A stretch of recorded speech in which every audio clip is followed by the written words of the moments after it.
तो hi friends, नमस्ते, जोहार। इस वीडियो में हम लोग बात करने वाले हैं एईसी पेपर हिंदी सेमेस्टर 2 के लिए। ठीक है। तो एईसी पेपर हिंदी सेमेस्टर 2 और रांची यूनिवर्सिटी के जो बच्चे हैं सेमेस्टर 1 में जो पढ़ेंगे 25-29 सेशन, उनके लिए भी काम में देगा और उनके आने वाले जूनियर के लिए भी काम में देगा। ठीक है। तो इसमें मैं पूरा सिलेबस बताऊंगा, एक ही वीडियो में पूरा सिलेबस, साथ में यूनिट 1 और यूनिट 2 दोनों कवर कराऊंगा। हो सकता है ये वीडियो लगभग 1 घंटा का हो जाए या 1.5 घंटा का हो जाए, लेकिन ये एक ही वीडियो में पूरा कंप्लीट कराऊंगा। ठीक। तो चलिए शुरू करते हैं। और इस वीडियो को मैं सोच रहा हूँ बिना एडिट करे ही डाल दूँ क्या। चलिए देखते हैं, एडिट हो जाएगा। तो सबसे पहले आ जाता है हमारा एईसी पेपर सेमेस्टर 1 और 2 दोनों के काम में आएगा। ओके। तो यहाँ पे देखिए लिखा है MIL हिंदी आधुनिक भारतीय भाषा। ठीक। इसमें पढ़ना है बापू रामधारी सिंह दिनकर, और दूसरा है पारिभाषिक शब्दावली, व्यवहारिक हिंदी, कार्यालय हिंदी, वित्तीय हिंदी, तकनीकी हिंदी। ठीक है। तो पहले हम लोग बापू रामधारी सिंह दिनकर की कविता को कंप्लीट करते हैं, उसके बाद हम लोग चलेंगे यूनिट 2 में। तो देखिए यहाँ पे आता है बापू रामधारी सिंह दिनकर। ये रामधारी सिंह दिनकर भारत के बहुत बड़े कवि हैं, यूँ बोले कि लेखक हैं। राष्ट्र कवि का दर्जा इन्हें दिया गया है। ठीक है, नेशनल पोएट रामधारी सिंह दिनकर को राष्ट्र कवि का दर्जा दिया गया भारत में। और इन्होंने महात्मा गांधी के ऊपर एक कविता लिखी है जिनका नाम है बापू। क्या नाम है? बापू। ठीक। बापू महात्मा गांधी का प्यार से दिया गया नाम है। भारत के लोग महात्मा गांधी को प्यार से बापू बोलते थे। ठीक है। और यह कविता उस समय लिखी गई थी जब मतलब महात्मा गांधी संघर्ष कर रहे थे स्वतंत्रता के लिए, हमारा जो फ्रीडम मिला, ठीक है, हमें जो आज़ादी मिली, उसके लिए जब महात्मा गांधी आंदोलन कर रहे थे। ठीक। उस समय यह कविता लिखी गई है। और महात्मा गांधी आपको मालूम है कि 1920 में सविनय अवज्ञा आंदोलन लाए थे। ठीक। 1920 से 22, 1930 से 31, सॉरी 1920 से 22 असहयोग आंदोलन लाए थे, नॉन कोऑपरेशन मूवमेंट। 1930 से 31 सविनय अवज्ञा आंदोलन लाए थे, सिविल डिसोबीडिएंट मूवमेंट। इसको डांडी यात्रा भी कहा जाता है, डांडी मार्च भी कहा जाता है। ठीक। 1942 में भारत छोड़ो आंदोलन किए थे। ये 3 बड़े आंदोलन किए गए थे उनके द्वारा। हालांकि और भी बहुत सारे आंदोलन हैं, जैसे कि चंपारण सत्याग्रह, खेड़ा मिल में जो हुआ था, ठीक, और भी बहुत सारे आंदोलन हैं, बट मैं मेजरली 3 आंदोलन के बारे में बताता हूँ। ठीक है, जो फ्रीडम, इंडियन फ्रीडम में काम दिया। तो ये सब महात्मा गांधी का त्याग, बलिदान इस देश के प्रति, ताकि हमें आज़ादी मिल सके। ठीक। हमें आज़ादी मिले कितना साल हो गया? 26 जनवरी, सॉरी 15, 14 और 15 अगस्त की मध्य रात्रि को हम लोग आज़ाद हुए, 1947। ठीक। उधर 3 साल, इधर 50 साल, 53 साल, और इधर 26 साल। ठीक। 53 और 3 जोड़ दीजिए 29, तो 70, 69, लगभग 80 साल हो गए हम लोग की आज़ादी के यार। सेंचुरी पुर जाएगा 20 साल बाद। चलिए, तो ये कविता मूल रूपतः महात्मा गांधी और उनके जीवन पे आधारित है। ठीक। कविता का परिचय। रामधारी सिंह दिनकर हिंदी साहित्य के प्रसिद्ध कवि थे। ठीक। सबसे पहले कवि को जान लीजिए कौन है। और उन्हें राष्ट्र कवि कहा जाता है। कई बार पूछा जाता है रामधारी सिंह दिनकर का जन्म कब हुआ, तो इसको नोट डाउन कीजिएगा। रामधारी सिंह दिनकर का जन्म 23 सितंबर 1908 को होता है। कहाँ पे होता है? बिहार। ठीक है, बिहारी थे रामधारी सिंह दिनकर। बिहार के सिमरिया गांव में हुआ था। ओके। दिनकर जी की कविताओं ने राष्ट्रभक्ति, वीरता, सामाजिक चेतना और नैतिक मूल्यों का विशेष महत्व मिलता है। रामधारी सिंह दिनकर का आपने रश्मि रथी अगर सुना होगा तो बहुत डेंजर है, बहुत डेंजर। ठीक है, रश्मि रथी। दुर्योधन मार मुझे, ठीक है, जो है असाध्य उसे साधने चला, उस तरह से कुछ है ना लाइन। रश्मि, मैं हिंदी का तो विद्यार्थी नहीं रहा हूँ शुरू से, मतलब 10th के बाद से मैंने इंग्लिश और खौठा रखने लगा। खैर, तो इनमें इनकी सबसे प्रसिद्ध कविताएं हैं, पूरे जीवन में इन्होंने जो किताबें लिखी हैं उनमें सबसे फेमस है रश्मि रथी। ठीक है, जिसमें श्री कृष्ण और दुर्योधन का संवाद दिखाया गया है। ठीक है, जब श्री कृष्ण को भरे दरबार में दुर्योधन बांधने का प्रयास कर रहे थे। ठीक है, जब वो शांति दूत बन के गए थे। रश्मि रथी, कुरुक्षेत्र, ठीक है, परशुराम की प्रतीक्षा, हुंकार, और भी बहुत सारे हैं, उर्वशी। ठीक, और एक है बापू, जिन्हें आप अभी पढ़ रहे हैं। तो रामधारी सिंह दिनकर की ये फेमस फेमस कविताएं, कई बार पूछा जाता है, पूछा भी गया है कि रामधारी सिंह दिनकर की किन्हीं दो महत्वपूर्ण रचनाओं के नाम लिखें। तो आप नोट डाउन कर लीजिएगा। ठीक है, यहीं से मैं क्वेश्चन भी बना दे रहा हूँ आपको। दिनकर जी ने अपनी कविताओं के माध्यम से देशभक्ति और सामाजिक न्याय का संदेश दिया है। बापू कविता भी उन्हीं की प्रसिद्ध रचनाओं में से एक है। बापू कविता का अब हम लोग परिचय जानते हैं। कवि का परिचय जान लिए। रामधारी सिंह दिनकर राष्ट्र कवि हैं। 23 सितंबर 1908 को जन्म हुआ। ठीक, 1908 में झारखंड में CNT एक्ट लागू हुआ था, छोटा नागपुर काश्तकारी अधिनियम, इसको याद कर सकते हैं। कहाँ पे जन्म हुआ था? तो बिहार के सिमरिया गांव में। दिनकर जी की कविताओं में राष्ट्रभक्ति, वीरता और सामाजिक चेतना का मूल्य झलकता है। उनकी 6 गो यहाँ पे पाँच गो 6 गो कविता दिया गया है, रचना फेमस फेमस। रश्मि रथी, कुरुक्षेत्र, परशुराम की प्रतीक्षा, हुंकार, उर्वशी और बापू। ठीक है, चलिए, ये हो गया कवि का परिचय शॉर्ट में फॉर 5 मार्क्स, 5 मार्क्स के लिए। अब आ जाता है बापू कविता का परिचय। ठीक है, ये जो बापू कविता लिखा गया है इसका हम लोग परिचय जानते हैं थोड़ा सा। तो बापू कविता महात्मा गांधी के व्यक्तित्व यानी कि पर्सनालिटी, उनके विचारों, महात्मा गांधी के विचार, महात्मा गांधी के व्यक्तित्व और महात्मा गांधी के आदर्श के बारे में बताती है।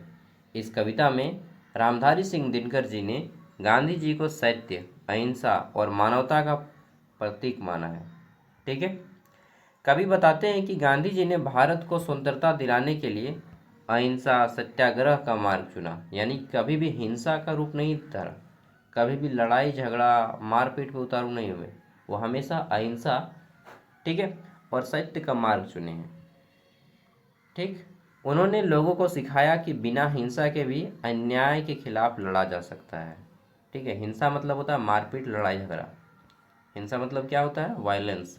इंग्लिश में बोलते हैं वायलेंस, हिंदी में बोलते हैं मारपीट, लड़ाई झगड़ा। तो महात्मा गांधी कहते थे, कह रहे बुड़बक, बिना लड़ाई झगड़ा के भी सॉल्यूशन किया जा सकता है, समाधान किया जा सकता है। हालांकि ये बात उतना इफेक्टिव नहीं है।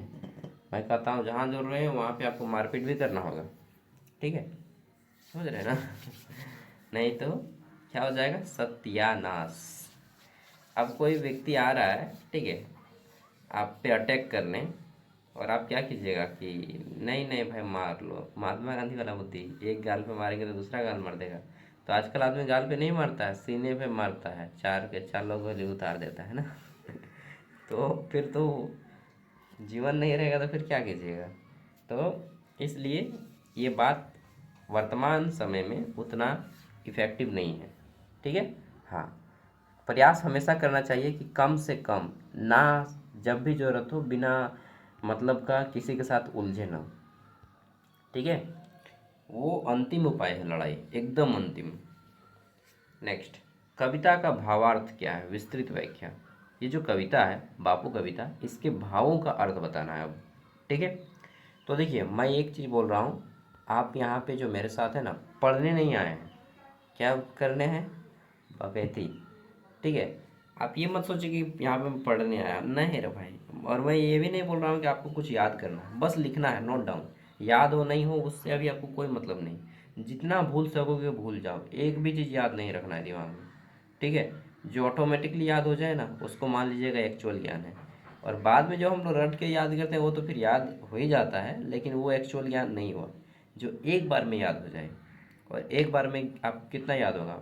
Maximum to maximum 10%। ठीक है, चलिए अब बापू कविता के भावों का अर्थ समझते हैं।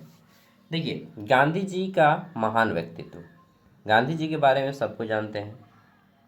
कवि बताते हैं कि गांधी जी एक महान नेता थे। वे केवल राजनेता ही नहीं थे, बल्कि एक महान संत यानी कि साधु और समाज सुधारक भी थे। उन्होंने अपने जीवन में हमेशा सत्य और अहिंसा का पालन किया है, ठीक है, सच्चाई के मार्ग पे चला है। गांधी जी ने अपने जीवन में सादगी को अपनाया है। वे बहुत साधारण कपड़े पहनते थे। आपको मालूम है महात्मा गांधी चरखा चलाते थे, अपना कपड़ा स्वयं बुनते थे। और महात्मा गांधी कुटीर उद्योग को बढ़ावा देते थे और हमेशा गरीबों और कमज़ोर लोगों के हित के लिए काम करते थे। इस कारण पूरा देश उन्हें बापू यानी कि पिता के रूप में सम्मान देता है।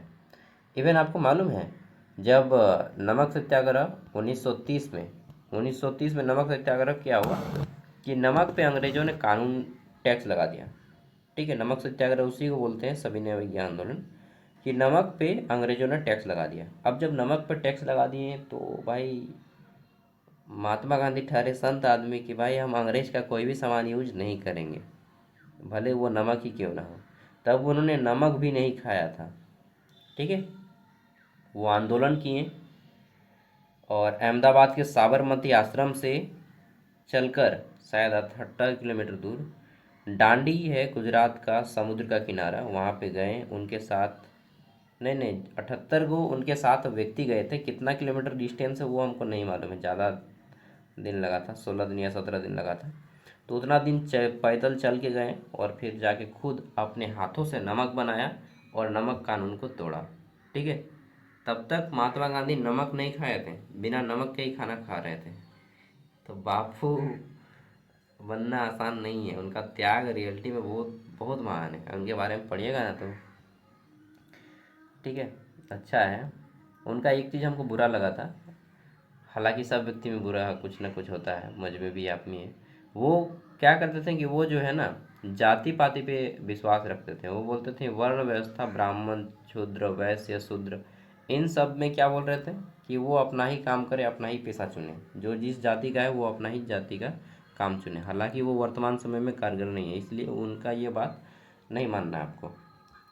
ठीक है, तो गांधी जी ने अपने जीवन में सादगी को अपनाया, ठीक, चरखा चलाया और वे अंग्रेजी कपड़ों का भी बहिष्कार किए। वे बहुत साधारण कपड़े पहनते थे, हमेशा गरीबों और कमज़ोर लोगों के हितों के लिए काम करते थे। आजकल हम लोग क्या करते हैं, थोड़ा सा पैसा होता है ना तुरंत एकदम एकदम हैवी हैवी कपड़ा लेने लगते हैं। आपको मालूम है मैं अभी तक ना 1200 से ज़्यादा का कपड़ा कभी नहीं लिया हूँ। 1200 से 1200, मात्र 1200। ठीक है, शादी में ससुराल की ओर से मिला था 7,000 रुपये का, उसमें भी मैं बहुत कम का कपड़ा लिया। उन लोग तो और ज़्यादा का देने खोज रहा था। बोले यार कपड़ा में क्या रखा है यार ठीक है, चलिए, तो महात्मा गांधी के बारे में जाने और महात्मा गांधी के बारे में थोड़ा जान लेते हैं। महात्मा गांधी का जन्म कहाँ पे होता है जी? गुजरात के पोरबंदर में। ये सब आपको काम देगा, जब आपको लिखने का वो शब्द नहीं मिलेगा तो महात्मा गांधी के बारे में थोड़ा सा लिख दीजिएगा। महात्मा गांधी का जन्म गुजरात के पोरबंदर में होता है। ठीक, वे उनके जो फैमिली थे वो जमींदार घर से थे। महात्मा गांधी कब जन्म हुआ? 2 अक्टूबर, गांधी जयंती मनाते हैं 2 अक्टूबर। 2 अक्टूबर 1869 ईस्वी को जन्म होता है उनका, 1869। ठीक, वो शुरू में पढ़ने में लगभग लगभग ठीक ठाक थे। उनकी शादी जब वह 13 वर्ष के थे, ठीक, तब उनकी शादी 14 वर्ष की एक लड़की थी कस्तूरबा गांधी के साथ उनका शादी होता है। उस समय वो 14 वर्ष के थे, महात्मा गांधी 13 वर्ष के थे। और उसी के नाम पे पूरे झारखंड में कस्तूरबा गांधी बालिका विद्यालय चलता है। आपको मालूम है? सॉरी, पूरे झारखंड में नहीं, पूरे भारत में कस्तूरबा गांधी बालिका आवासीय विद्यालय। ठीक, उसके बाद महात्मा गांधी मैट्रिक में 3rd डिवीज़न किए। अगर कोई 3rd डिवीज़न करता है मैट्रिक में तो उसको गांधी डिवीज़न बोलते हैं। ठीक है, तो महात्मा गांधी मैट्रिक में 3rd डिवीज़न करने के बाद वो जाते हैं बैरिस्टर बनने। बैरिस्टर क्या होता है जी? तो बैरिस्टर वकील को ही बैरिस्टर कहा जाता है। बैरिस्टर बोलते हैं, एडवोकेट बोलते हैं, वकील बोलते हैं। ठीक, तो महात्मा गांधी वकील बनने चल जाते हैं साउथ अफ्रीका, दक्षिण अफ्रीका। ठीक है, दक्षिण अफ्रीका में वो कई साल वकालत करते हैं, वकील का काम करते हैं। इसी दरमियान वे जब एक दिन भारत आ रहे थे तो उनको जो है एक अंग्रेज अधिकारी क्या जो बोला कि टिकट दिखाओ, ऐसा कुछ, मुझे वो प्रॉपर याद नहीं है। तो अंग्रेज अधिकारी ने उनको बोला कि यू ब्लडी इंडियन, ठीक है, और उनको ट्रेन से धक्का मार के निकाल दिया।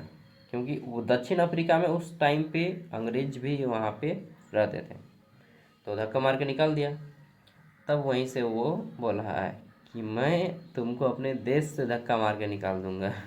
बीडीएस को समझते हैं ना, एक गाली है। ठीक है, चलिए, तो ये है। उसके बाद महात्मा गांधी को अ,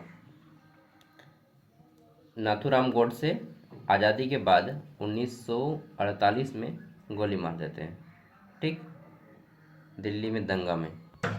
चलिए, तो ये था महात्मा गांधी के बारे में। अब जानते हैं सत्य और अहिंसा का संदेश। तो इस कविता का मुख्य उद्देश्य है सत्य और अहिंसा।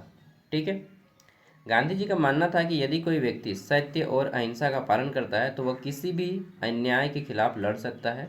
उन्होंने लोगों को यह सिखाया कि हिंसा से समस्या का समाधान नहीं होगा, बल्कि प्रेम, सत्य, धैर्य से ही समाज में शांति स्थापित की जा सकती है। गांधी जी का यह विचार पूरी दुनिया में प्रसिद्ध हुआ और आज भी उनके सिद्धांत को बहुत महत्व दिया गया। स्वतंत्रता आंदोलन में गांधी जी की भूमिका। तो कवि बताते हैं कि भारत को स्वतंत्रता दिलाने में गांधी जी का बहुत बड़ा योगदान है। ठीक है, उन्होंने अंग्रेजों के खिलाफ कई आंदोलन चलाए, जैसे कि असहयोग आंदोलन, सविनय अवज्ञा आंदोलन, नमक सत्याग्रह। ठीक है, इसके अलावा भारत छोड़ो आंदोलन। इन आंदोलनों के माध्यम से गांधी जी ने लोगों को एकजुट किया और उन्हें स्वतंत्रता के लिए संघर्ष करने के लिए प्रेरित किया। गांधी जी के नेतृत्व में पूरे देश के लोग स्वतंत्रता आंदोलन में शामिल हो गए। ठीक है, इवन पूरा, आप नाम सुने मद्रास, उस टाइम पे बोलते थे मद्रास प्रेसिडेंसी, चेन्नई को, तमिलनाडु जो भारत का अंतिम छोर है, वहाँ तक महात्मा गांधी को फॉलो किया जाता था। ठीक है, गांधी जी की सादगी और आदर्श जीवन। तो गांधी जी का जीवन बहुत सरल और आदर्शपूर्ण था। वे सादगी जीवन जीते थे और हमेशा गरीबों, कमज़ोर लोगों की मदद करते थे। वो तो नॉनवेज कभी खाते ही नहीं थे। ठीक है, वे मानते थे कि क्या समाज में सभी लोगों को समान अधिकार मिलना चाहिए। उन्हें क्या किया, तो उन्होंने छुआछूत, जाति भेदभाव का विरोध किया, परंतु पेशा को अपनाने बोला। ठीक है, समाज में समानता की भावना को बढ़ावा दिया। इस प्रकार गांधी जी का जीवन लोगों से प्रेरणा का स्रोत बना। गांधी जी की शिक्षाओं के बारे में जानते हैं। उसके बाद हम लोग बापू कविता के बारे में जानेंगे। गांधी जी ने समाज को कई महत्वपूर्ण दिशा दी है। सत्य का महत्व बताया कि हमेशा मनुष्य को सत्य का पालन करना चाहिए, हमेशा मनुष्य को अहिंसा का मार्ग चुनना चाहिए, वो मार्ग चुनना चाहिए जिसमें लड़ाई झगड़ा ना हो। प्रेम और भाईचारा, उन्होंने लोगों को एक दूसरे से प्रेम और मिलजुल कर रहने का संदेश दिया। सादगी जीवन, गांधी जी का मानना था कि मनुष्य को सरल जीवन जीना चाहिए। कविता का मुख्य संदेश यह है कि गांधी जी के आदर्श आज भी समाज के लिए बहुत महत्वपूर्ण है। कवि कहना चाहते हैं कि यदि हम गांधी जी के सिद्धांतों का पालन करें तो समाज में शांति, समानता और न्याय स्थापित हो सकता है। गांधी जी ने हमें सिखाया कि, क्या सिखाया? सत्य का मार्ग सबसे श्रेष्ठ है, अहिंसा सबसे बड़ी शक्ति है, मानवता और प्रेम सबसे महत्वपूर्ण मूल्य है। ठीक है, अब कविता का महत्व। तो यहाँ पे आता है बापू कविता। बापू कविता हिंदी साहित्य में बहुत महत्वपूर्ण है, क्योंकि यह कविता हमें महात्मा गांधी के महान विचारों और आदर्शों से परिचित कराते हैं। ठीक है, अब देखिए महात्मा गांधी के आदर्श में यहाँ पे आप 4-5 को लिख दीजिएगा। नैतिकता है महात्मा गांधी के ऊपर, राष्ट्रभक्ति है, मानवता है, सत्य है और अहिंसा है। ये गुण हम में भी देना है। ठीक है, हमको भी लेना है इस कविता से। इस प्रकार बापू कविता केवल साहित्य रचना ही नहीं है, बल्कि जीवन के लिए प्रेरणा देने वाली रचना भी है। अब यहाँ पे हम लोग क्वेश्चन आंसर शुरू करते हैं। ठीक है, बापू कविता के रचयिता कौन है? रामधारी सिंह दिनकर। रामधारी सिंह दिनकर को किस नाम से जाना जाता है? तो उनको राष्ट्र कवि कहा जाता है। क्या? राष्ट्र कवि। बापू शब्द के लिए प्रसिद्ध कौन है? तो महात्मा गांधी। ठीक है, महात्मा गांधी का पूरा नाम क्या है? मोहनदास करमचंद गांधी। महात्मा गांधी का जन्म कब होता है? 2 अक्टूबर 1869 ईस्वी को। महात्मा गांधी का जन्म कहाँ होता है? गुजरात के पोरबंदर में। ठीक, गांधी जी का प्रमुख सिद्धांत क्या है? सत्य और अहिंसा। गांधी जी को राष्ट्रपिता किसने कहा? तो सबसे पहले राष्ट्रपिता कहा है सुभाष चंद्र बोस ने। ठीक है, किसने? राष्ट्रपिता। ठीक है, राष्ट्रपिता महात्मा गांधी सुभाष चंद्र बोस ने कहा। गांधी जी का मुख्य आंदोलन कौन सा था? तो सत्याग्रह आंदोलन। ठीक है, सत्याग्रह आंदोलन मतलब सत्य के लिए आग्रह। ठीक, कोर्ट जाएंगे। गांधी जी ने अंग्रेजों के खिलाफ कौन सा आंदोलन चलाया? तो असहयोग आंदोलन, सविनय अवज्ञा आंदोलन और भारत छोड़ो आंदोलन। ठीक है, गांधी जी द्वारा क्या प्रसिद्ध गांधी जी द्वारा किया गया प्रसिद्ध नमक आंदोलन क्या कहलाया? तो इसको नमक सत्याग्रह या सविनय अवज्ञा आंदोलन कहते हैं। क्या? सविनय अवज्ञा आंदोलन या नमक सत्याग्रह, दोनों कहते हैं। गांधी जी के जीवन का मुख्य उद्देश्य क्या था? भारत की सुंदरता। ठीक है, गांधी जी किस प्रकार का जीवन जीते थे? तो सादा और सरल जीवन। गांधी जी ने किस बुराई का विरोध किया? छुआछूत और अस्पृश्यता, उसी को बोलते हैं अनटचेबिलिटी। ठीक है, कि भाई तुमको ये जाति के नाम पे किसी को छुआछूत मत करो। ठीक है, कि तुम छोटी जाति का है तो मेरे साथ बैठ के मत खाओ, ऐसा विरोध किए हैं। गांधी जी का प्रसिद्ध नारा क्या है? सत्य और अहिंसा। बापू कविता में किस महान नेता की प्रशंसा की गई है? महात्मा गांधी की। गांधी जी ने समाज को क्या संदेश दिया? प्रेम और भाईचारा का। गांधी जी का जीवन हमारे लिए प्रेरणा है? बिल्कुल, पूरे मानव समाज के लिए प्रेरणा है। दिनकर जी की सबसे प्रसिद्ध रचना क्या है? रश्मि रथी। और बापू कविता का मुख्य संदेश क्या है? अहिंसा, सत्य और मानवता का महत्व। अभी खत्म नहीं हुआ है, अभी काफ़ी लंबा है। ठीक है, नेक्स्ट, महात्मा गांधी का जन्म 2 अक्टूबर, ये सब हो गया। अच्छा, ये रिपीटेड हो गया ना? नहीं, रिपीटेड नहीं हुआ है। रामधारी सिंह दिनकर का जन्म कब होता है? 23 सितंबर 1908, बिहार के सिमरिया में। ठीक है, बापू कविता के रचयिता कौन है? रामधारी सिंह दिनकर। बापू कविता किस महान व्यक्ति के ऊपर लिखी गई है? महात्मा गांधी। ये सब हो गया। हाँ, मृत्यु कब होती है महात्मा गांधी की? 30 जनवरी 1948। किसके द्वारा? नाथूराम गॉडसे के द्वारा। ठीक है, अब हम लोग बापू कविता से थोड़ा सा long answer type question answer करते हैं। बट मेरा एक सिद्धांत क्या है, आप भी जानते होंगे, और नहीं जानते तो जान लीजिए। हम लोग जब भी 20 से 25 मिनट क्लास करते हैं तो हमारा माइंड थक जाता है, हमारी आंखें थक जाती हैं। ठीक, और आंखें इस कारण थकती हैं क्योंकि हम लोग मोबाइल के स्क्रीन को देखते हैं। ठीक है, या लैपटॉप के स्क्रीन को देखते हैं। इस कारण हमारी आंखें थक जाती हैं, हमारा माइंड जो है फ्रेश होना चाहता है। तो आपको 5 मिनट का ब्रेक लेना है, वॉशरूम से आना है, पानी पी के आना है, जो करना है कीजिए, लेकिन 5 मिनट का ब्रेक ज़रूर लीजिए। वीडियो को बस पॉज कीजिए, 5 मिनट बाद आइए, मैं भी आता हूँ 5 मिनट में, फिर आके क्लास को स्टार्ट करूँगा। आप लोग भी रोक के चले जाइए। चलिए, अब हम लोग बापू कविता का सार जानते हैं। ठीक है, आफ्टर ब्रेक। देखिए, बापू कविता के रचयिता सबको मालूम है, रामधारी सिंह दिनकर हैं। ठीक, थोड़ा सा लिख लीजिएगा परिचय शुरू में ही, एक पेज केवल परिचय में लिखने में भर दीजिएगा, आएगा, पक्का आएगा। ठीक है, जो भी क्वेश्चन आएगा मिलता जुलता आपको आंसर करना है। यह कविता महात्मा गांधी जी के महान व्यक्तित्व, उनके आदर्श तथा उनके जीवन के सिद्धांतों को दर्शाती है। ठीक है, रामधारी सिंह दिनकर जी ने इस कविता में गांधी जी के विचारों को बहुत ही प्रभावशाली ढंग से प्रस्तुत किया है। यह कविता गांधी जी के प्रसिद्ध श्रद्धा सम्मान प्रकट करती है तथा उनके जीवन से प्रेरणा लेने का संदेश देती है। इस कविता का मुख्य उद्देश्य क्या है? सत्य, अहिंसा, प्रेम, मानवता। गांधी जी का मानना था कि सबसे बड़ी शक्ति अहिंसा, मानवता का सर्वोच्च आदर्श है। ठीक है, उन्होंने अपने जीवन में हमेशा इन सिद्धांतों का पालन किया है और लोगों को भी इस मार्ग पर चलने की प्रेरणा दी है। गांधी जी का जीवन बहुत सादगी और सरल था। मैंने बताया आपको एक किस्सा। वे साधारण कपड़े पहनते थे, गरीब तथा कमज़ोर लोगों के साथ सहानुभूति रखते थे। उनका उद्देश्य केवल भारत को स्वतंत्रता करना ही नहीं बल्कि समाज में समानता और न्याय भी स्थापित करना था। उन्होंने छुआछूत और सामाजिक भेदभाव का विरोध किया तथा लोगों को समानता का अधिकार देने की बात कही।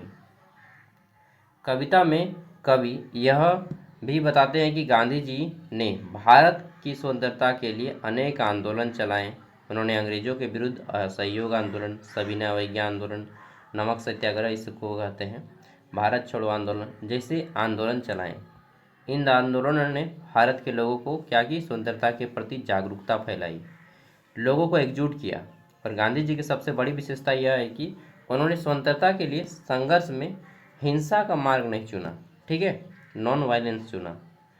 उन्होंने हमेशा अहिंसा और सत्याग्रह का मार्ग चुना। उनका विश्वास था कि हम लोग सत्य और अहिंसा के माध्यम से भी अन्याय के खिलाफ संघर्ष करके लड़ सकते हैं और जीत सकते हैं। ठीक, कवि दिनकर यह बताना चाहते हैं कि गांधी जी का जीवन मानवता के महान उदाहरण है।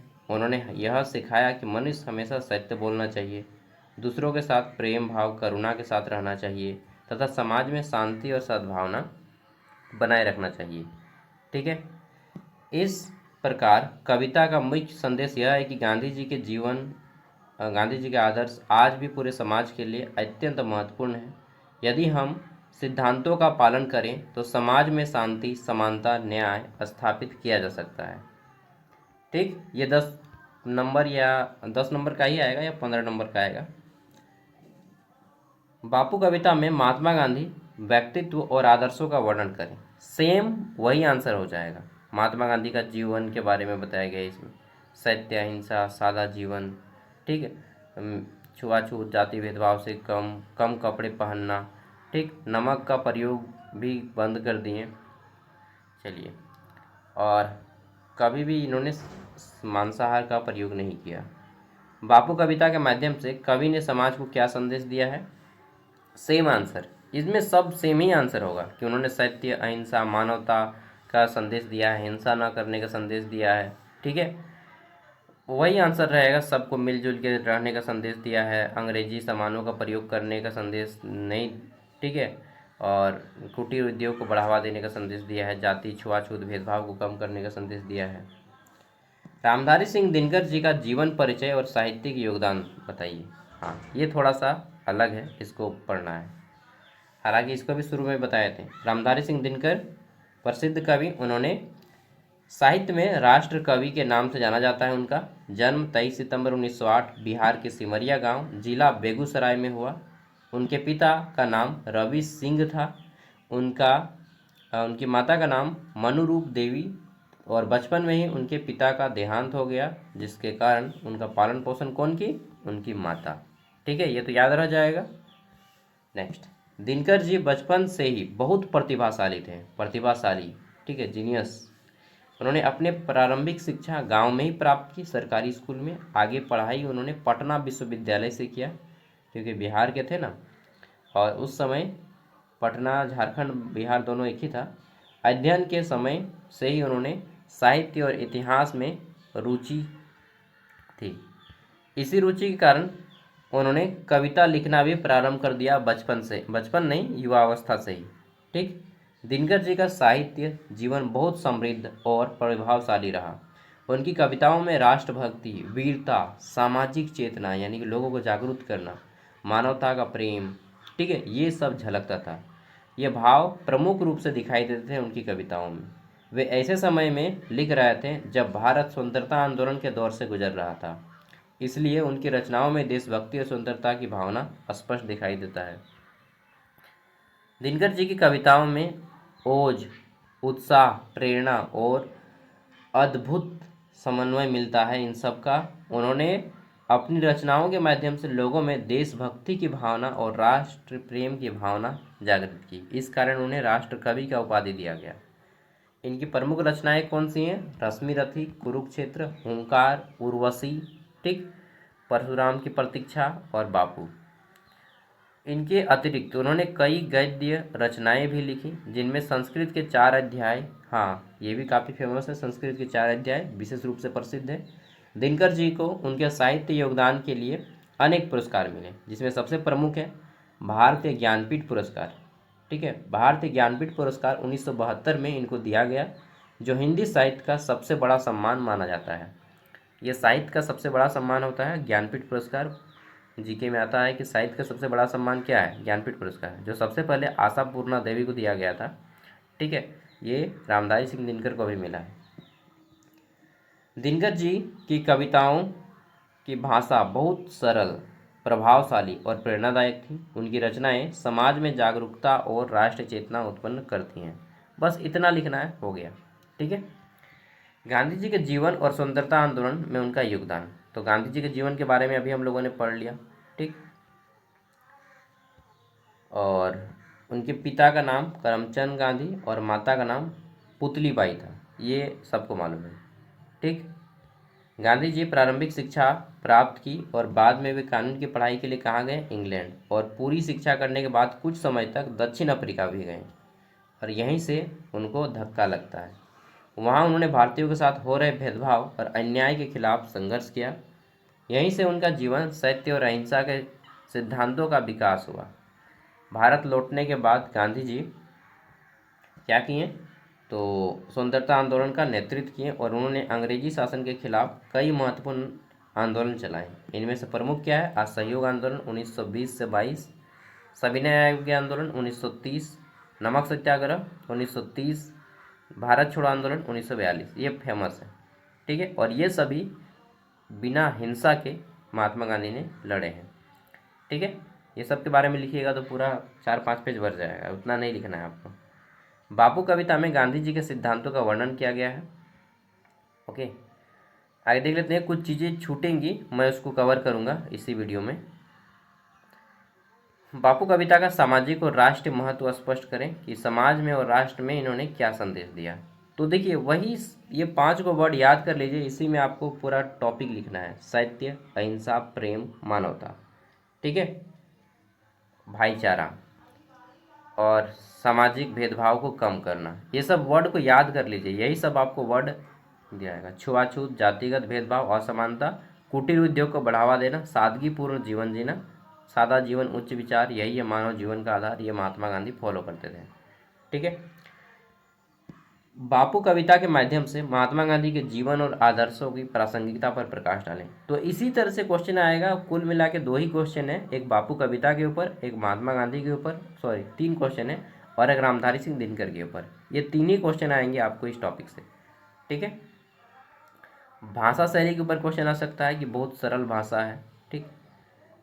ओजपूर्ण प्रेरणादायक भाव है, सरल भाषा है, भावनात्मक अभिव्यक्ति है। ठीक। अंतिम क्वेश्चन है, बापू कविता का साहित्य में क्या महत्व है? तो इसको लिख दीजिएगा। ये बहुत प्रभावशाली साहित्य है और कवि रामधारी सिंह दिनकर जी महात्मा गांधी के महान व्यक्तित्व, उनके आदर्शों के ऊपर अत्यंत सुंदर भाव से वर्णन किया है। ठीक। जिससे लोगों का मन भी अट्रैक्ट होता है। अच्छा, यहाँ पे एक चीज़ मैं भूल रहा हूँ, उसको मैं कवर कर देता हूँ इसी में, बापू कविता को लेकर। ठीक।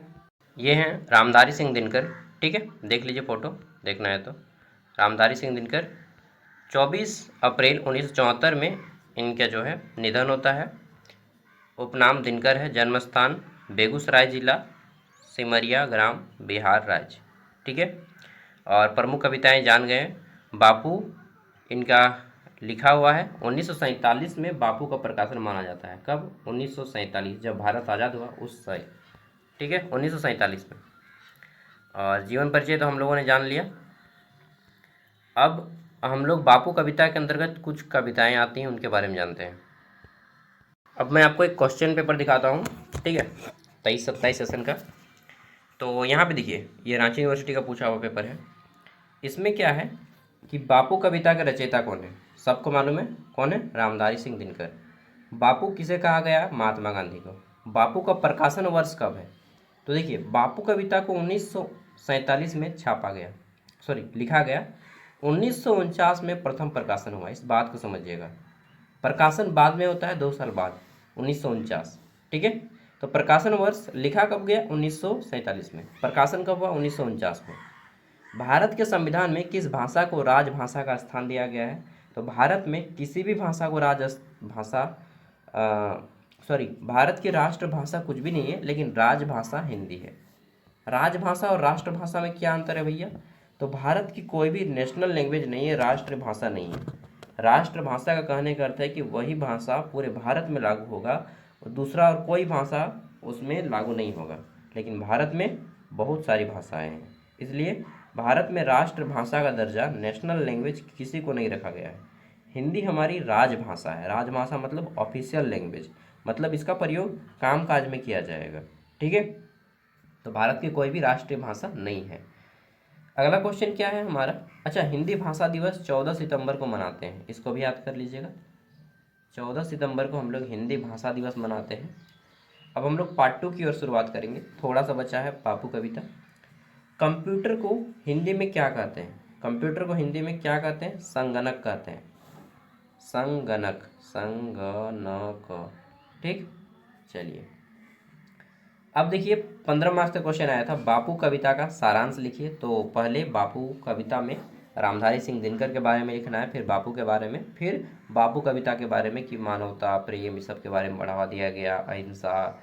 ठीक है, चलिए नेक्स्ट, कवि दिनकर का जीवन परिचय एवं साहित्यिक परिचय लिखे। वही है कि 1908 में 23 सितंबर 1908 में जन्म हुआ, बिहार के सिमरिया गांव में। 6 गो प्रमुख इनका रचनाओं के नाम लिख दीजिएगा, फिर विस्तार से लिख दीजिएगा। राष्ट्र कवि कहा गया, ज्ञानपीठ पुरस्कार दिया गया। ठीक है, तकनीकी हिंदी के स्वरूप ये सब अब हम आप लोग को करवाएंगे। व्यवहारिक हिंदी, कार्यालय हिंदी, पारिभाषिक शब्दावली, भाषा के रूप में हिंदी की उपयोगिता पर एक सारगर्भित लेख लिखें। तो ये वाला तो कोई भी लिख सकता है जो नहीं भी पढ़ा है वो। हिंदी भाषा, हिंदी भाषा भारत के लगभग 45% लोग हिंदी भाषा का प्रयोग करते हैं दैनिक जीवन में। ठीक है, और हिंदी भारत की सबसे बड़ी भाषा है जो इतने क्षेत्र में बोली जाती है। ये भी क्वेश्चन था। आधुनिक भारतीय भाषा के रूप में वर्णन। ठीक, ये सब 10 मार्क्स का। राष्ट्र कवि रामधारी सिंह के व्यक्तित्व पर प्रकाश डालें। व्यवहारिक हिंदी पुस्तक के लेखक कौन है?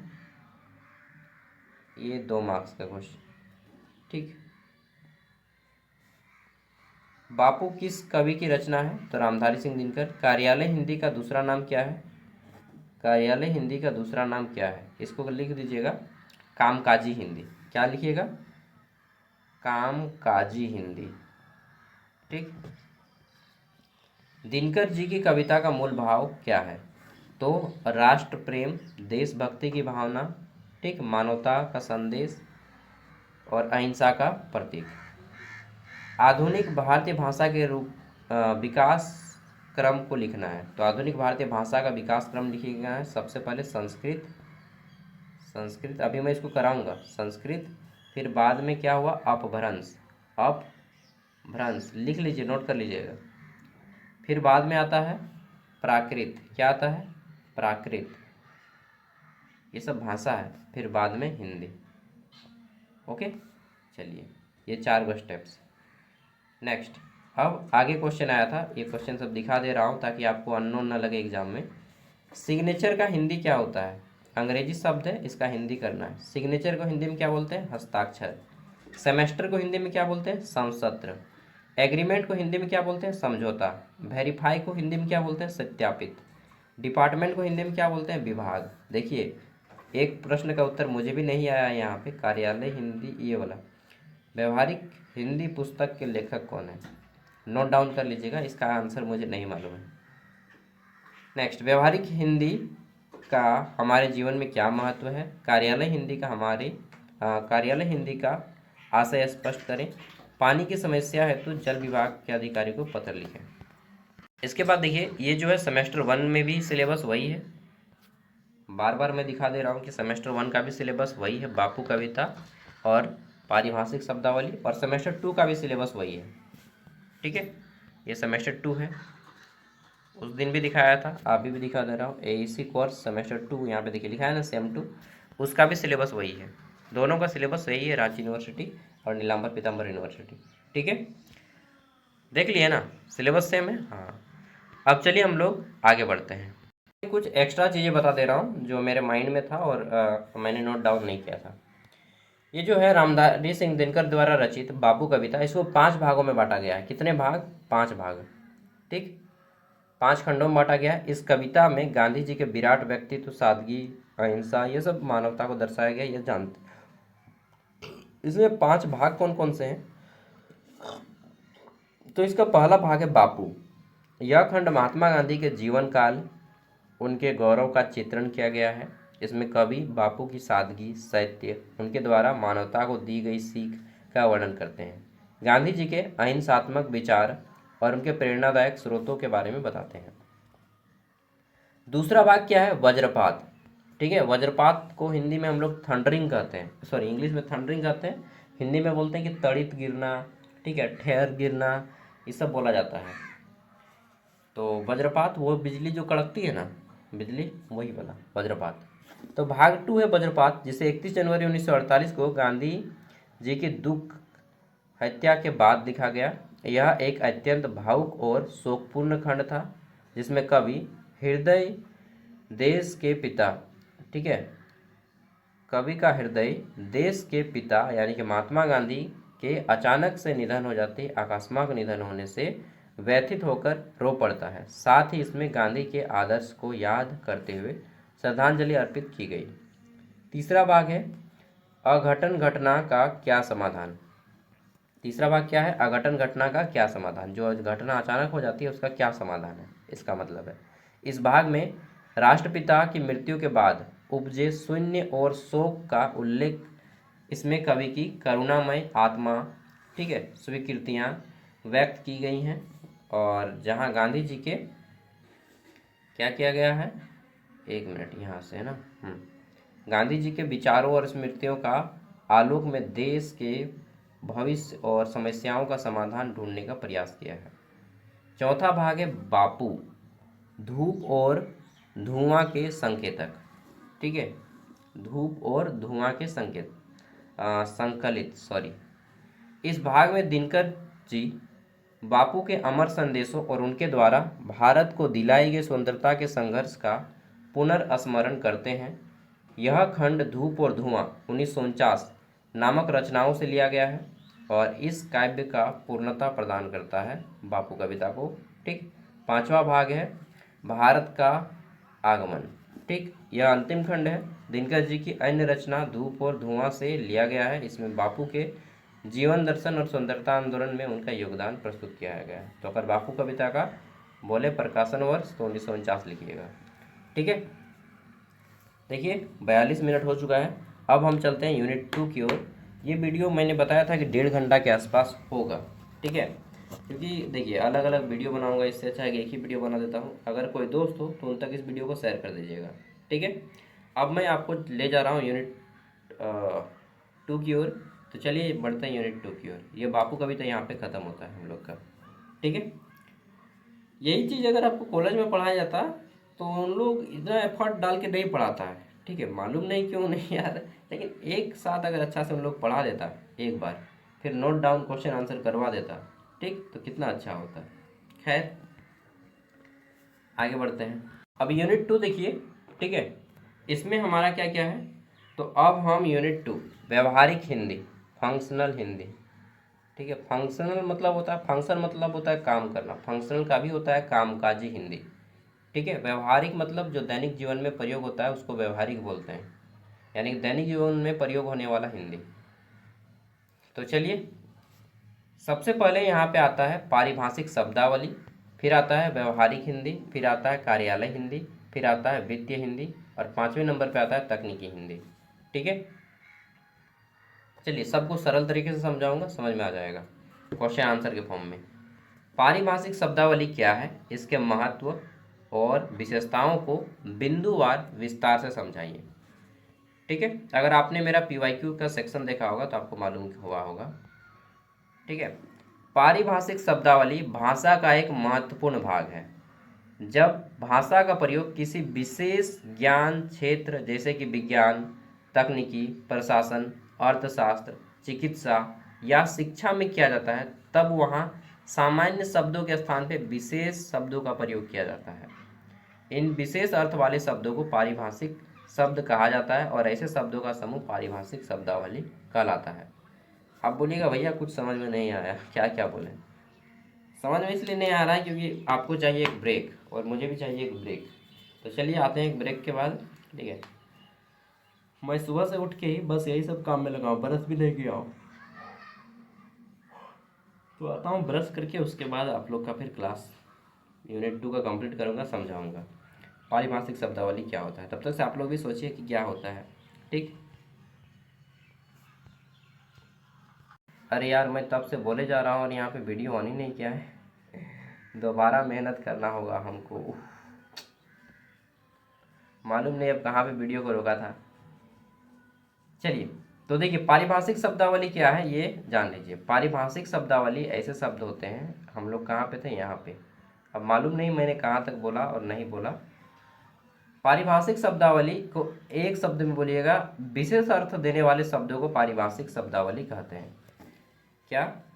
ऐसे शब्द जो विशेष अर्थ देते हैं उनको पारिभाषिक शब्दावली कहते हैं। ऐसे शब्द के समूह, सॉरी यहाँ से, विशेष अर्थ देने वाले शब्द को पारिभाषिक शब्द कहते हैं, और जब कई सारे पारिभाषिक शब्दों को एक साथ प्रयोग करते हैं तो उसको पारिभाषिक शब्दावली कहते हैं। सिंपल सा क्वेश्चन का आंसर है विशेष अर्थ देने वाले शब्द, यही है पारिभाषिक शब्द। ठीक है, या पारिभाषिक शब्दावली। ठीक है, हाँ। अब विशेष अर्थ ये बहुत सारे फील्ड में दे सकते हैं, जैसे कि कंप्यूटर, बजट, खाता, ब्याज, ये सब को आपने देखा, ये अलग अलग फील्ड से जुड़ा हुआ है। जैसे मैं दिखा देता हूँ पहले, मालूम नहीं दिखाया या नहीं दिखाया, यहाँ पे देखिए। जैसे कि ये पारिभाषिक शब्द है, ठीक है। संगणक, कंप्यूटर, प्रौद्योगिकी, टेक्नोलॉजी, ये किससे जुड़ा हुआ है? टेक्नोलॉजिकल वर्ड है, टेक्निकल वर्ड है ना, ये सब हार्डवेयर सॉफ्टवेयर। अब थोड़ा सा और नीचे आते हैं, यहाँ पे देखिए आता है ऑफिस, कार्यालय, प्रबंधन, मैनेजर, निदेशक, डायरेक्टर, विभाग, डिपार्टमेंट, ये सब अब किससे जुड़ा हुआ है? किसी विशेष से, प्रशासन से जुड़ा हुआ है, एडमिनिस्ट्रेटिव। बोलिएगा भैया आपको कैसे पता है? अभी आपको भी पता हो जाएगा, ऊपर में दिखाऊंगा ना कौन कौन सा पारिभाषिक शब्दावली है। प्रमाण पत्र, सर्टिफिकेट, साक्षात्कार, इंटरव्यू, नियुक्ति, अपॉइंटमेंट, वेतन, सैलरी, अलाउंसेस। ठीक है। अब थोड़ा और नीचे आइएगा तो यहाँ पे देखिए ये फाइनेंस यानी कि वित्त से जुड़ा हुआ है, जैसे कि चेक, मांग पत्र, कर यानी कि टैक्स, आय यानी कि इनकम, लाभ, ये सब किससे जुड़ा हुआ है? सब फाइनेंशियल वर्ड है, वित्त से, धन से जुड़ा हुआ है। तो इसको हम लोग बोलते हैं क्या? इसको बोलते हैं, ये यार क्या बोलते हैं, वित्तीय हिंदी। ठीक है, तो हर एक जो पारिभाषिक शब्दावली किसी न किसी हिंदी से जुड़ा हुआ है। ओके, तो ये चीज़ समझ गए हैं कि पारिभाषिक शब्दावली ऐसे शब्द जिसका किसी विशेष अर्थ होता है उसको पारिभाषिक शब्द कहते हैं, और ऐसे शब्दों का समूह यानी कि जब कई सारे पारिभाषिक शब्द एक साथ होते हैं तो उसको पारिभाषिक शब्दावली कहते हैं। समझ गए बात को? अब यहाँ पे बताया गया है कि इन शब्दों का प्रयोग विशेष क्षेत्र में किया जाता है। ठीक, इनका परिभाषा, फिर परिभाषा के बाद इनका महत्व, जैसे कि ये ज्ञान को सटीक और स्पष्ट बनाता है। ठीक, इसके अलावा ये वैज्ञानिकता को बनाए रखता है। इसके अलावा शिक्षा और अनुसंधान में सहायता करता है। इसके अलावा प्रशासनिक कार्यों में उपयोग करते हैं। ये संचार को प्रभावी बनाता है। ओके, नेक्स्ट, इसकी विशेषताएं क्या हैं? तो ये निश्चित अर्थ देता है, इसका एक अपना एक निश्चित अर्थ होता है, अस्पष्टता होती है इसमें, एक संक्षिप्तता होती है, शॉर्ट होता है, विषय विशेष से संबंधित होता है। देखिए हर एक पारिभाषिक शब्दावली किसी न किसी विषय से जुड़ा है, जैसे कि चिकित्सा, ठीक, विज्ञान, कंप्यूटर, अर्थशास्त्र, कानून, ये सब अपने किसी न किसी विशेष क्षेत्र से जुड़े होते हैं। ये भ्रम रहित होते हैं, ये शब्द आपको भ्रम में नहीं डालते हैं। ठीक है, तो ये हो गया। अब यहाँ पे 100 पारिभाषिक शब्दावली दिया गया, आप इसका प्रयोग घर में कीजिएगा, लिखिएगा। ठीक है, टाइम है तो। और एक चीज़ बोलना चाहूँगा, जो लोग ज्ञान सागर ऐप इंस्टॉल नहीं किए इंस्टॉल कर लीजिएगा, वहाँ पे आपको सारा पीडीएफ मिलेगा, सभी पीडीएफ। ठीक है, सारा पीडीएफ मिलेगा। ऐप का लिंक वीडियो का डिस्क्रिप्शन में है। और मैं चाहता हूँ कि 2 मिनट बता दूँ ऐप के बारे में, लेकिन अभी नहीं बताऊँगा, लास्ट में बताऊँगा। ठीक है, ऐप को इंस्टॉल कीजिएगा और वहाँ से रांची यूनिवर्सिटी और एनपीयू का कॉस्ट ले लीजिएगा। 60 रुपया में आपको 4 साल तक सभी पेपर, सभी सेमेस्टर का नोट्स दिया जाएगा, देख लीजिएगा एक बार। ठीक है, बीएससी के कुछ सब्जेक्ट्स का शायद नहीं मिलेगा अच्छे से नोट्स, बाकी बीए वालों का तो मिल ही जाएगा। अब यूनिट 2 का अगला पार्ट आता है व्यवहारिक हिंदी। तो व्यवहारिक हिंदी का मैंने बताया था कि ऐसा हिंदी जिसका हम लोग दैनिक जीवन में प्रयोग करते हैं। इसके महत्व और विशेषता क्या है?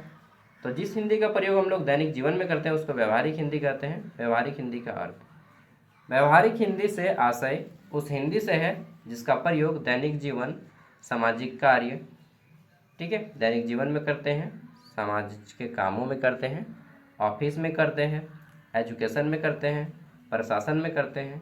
इन सब को हम लोग व्यवहारिक हिंदी बोलते हैं, यानी कि दिन प्रतिदिन में प्रयोग होने वाला हिंदी। अर्थात हिंदी भाषा का वह रूप जो केवल साहित्य तक सीमित न होकर व्यवहारिक कार्यों संचार में प्रयोग होता है, उसे व्यवहारिक हिंदी कहा जाता है। सिंपल भाषा में लिखिएगा कि ऐसा हिंदी जो मनुष्य के दिन प्रतिदिन के कामकाज में उपयोग किया जाता है, उसको व्यवहारिक हिंदी कहते हैं। ठीक है, इस हिंदी का प्रयोग किताबी भाषा में नहीं किया जाता है, बल्कि दैनिक जीवन में किया जाता है।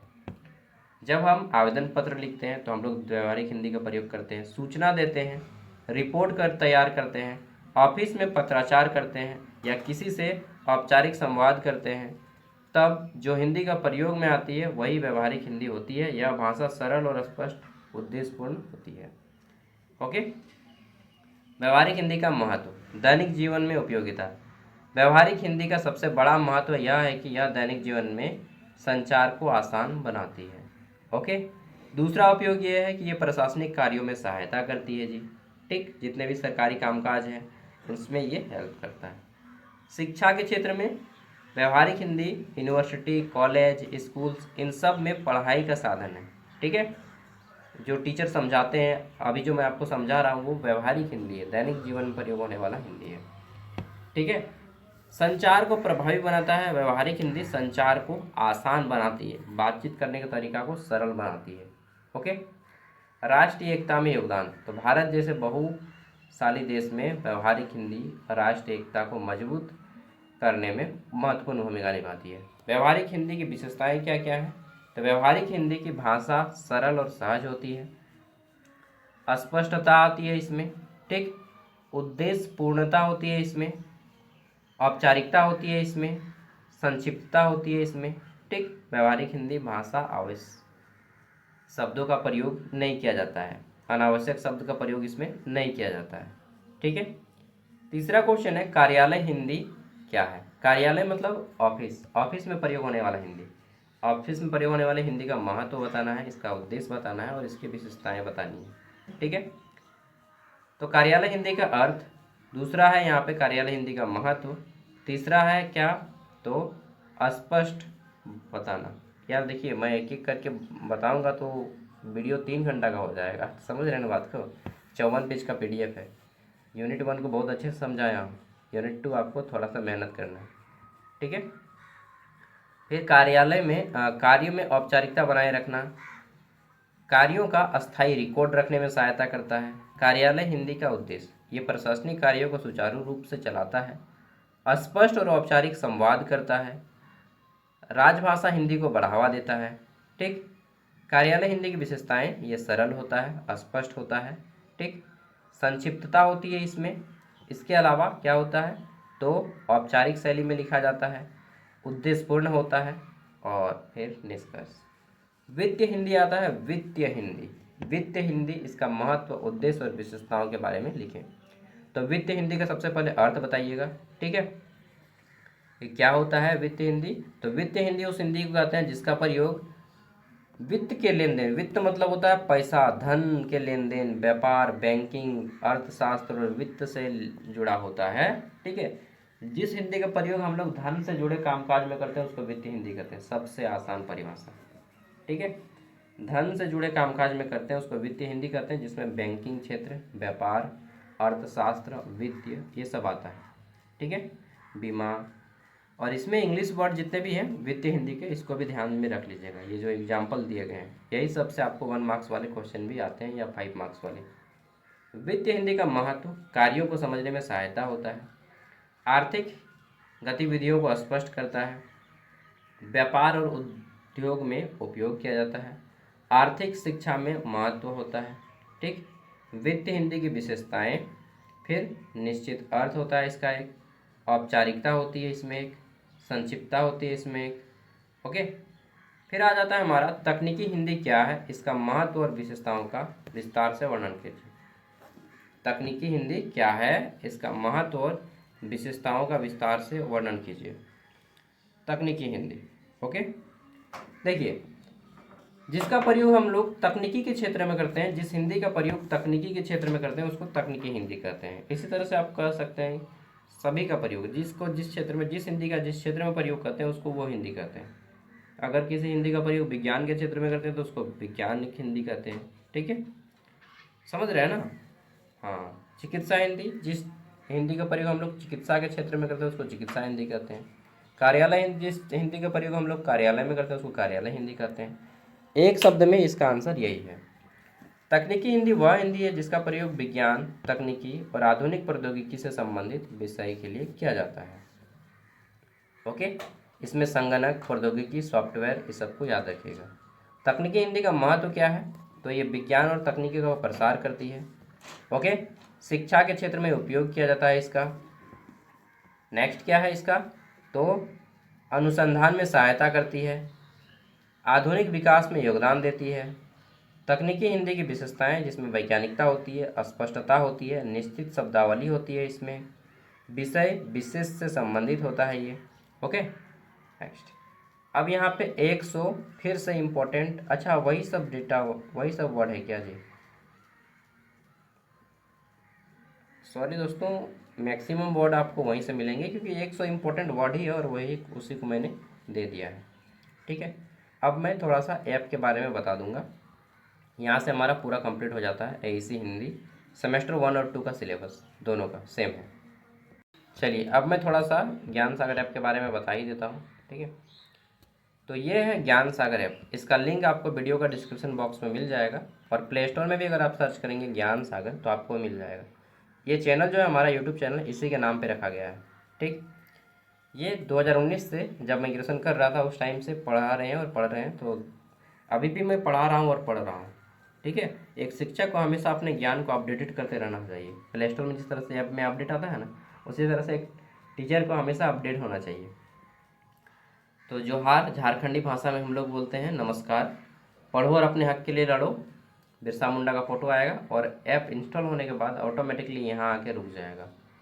अब आपको क्लिक करना है यहाँ पे क्रिएट एन अकाउंट। जैसे आप क्रिएट एन अकाउंट पे क्लिक करते हैं तो आपके सामने दो को आएगा ऑप्शन, फुल नेम और फ़ोन नंबर। यहाँ पे अपना फुल नेम डालिएगा, फ़ोन नंबर डालिएगा और उसके बाद क्रिएट एन अकाउंट पे क्लिक कीजिएगा। जब इस पर क्लिक करेंगे ना तो क्या होगा, OTP आएगा, डालिएगा, ऐप आपका ओपन हो जाएगा।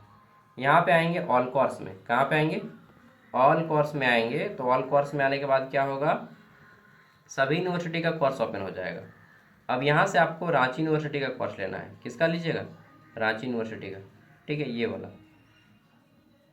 बाय नाउ पे क्लिक कीजिएगा। दो ऑप्शन आएगा, एक UPI का, एक QR का। UPI जो लोग फ़ोन पे, गूगल पे, अमेजन पे, भीम, पेटीएम कुछ भी चलाते हैं वो UPI पे क्लिक करेंगे। जो लोग फ़ोन पे वगैरह का इस्तेमाल नहीं करते हैं वो लोग QR पे क्लिक करेंगे। QR पे क्लिक करेंगे तो एक QR कोड आ जाएगा, उसको स्कैन कीजिएगा। किसी भी दोस्त को स्कैन करने बोलिएगा, वो स्कैन करेगा, 60 रुपया पेमेंट हो जाएगा, आपका भी ऐप फ्री हो जाएगा। किसी भी दोस्त को बोलिए। ठीक है, उसके बाद ये ऐप आपका 4 साल के लिए फ्री हो जाता है और लिखाएगा स्टार्ट लर्निंग।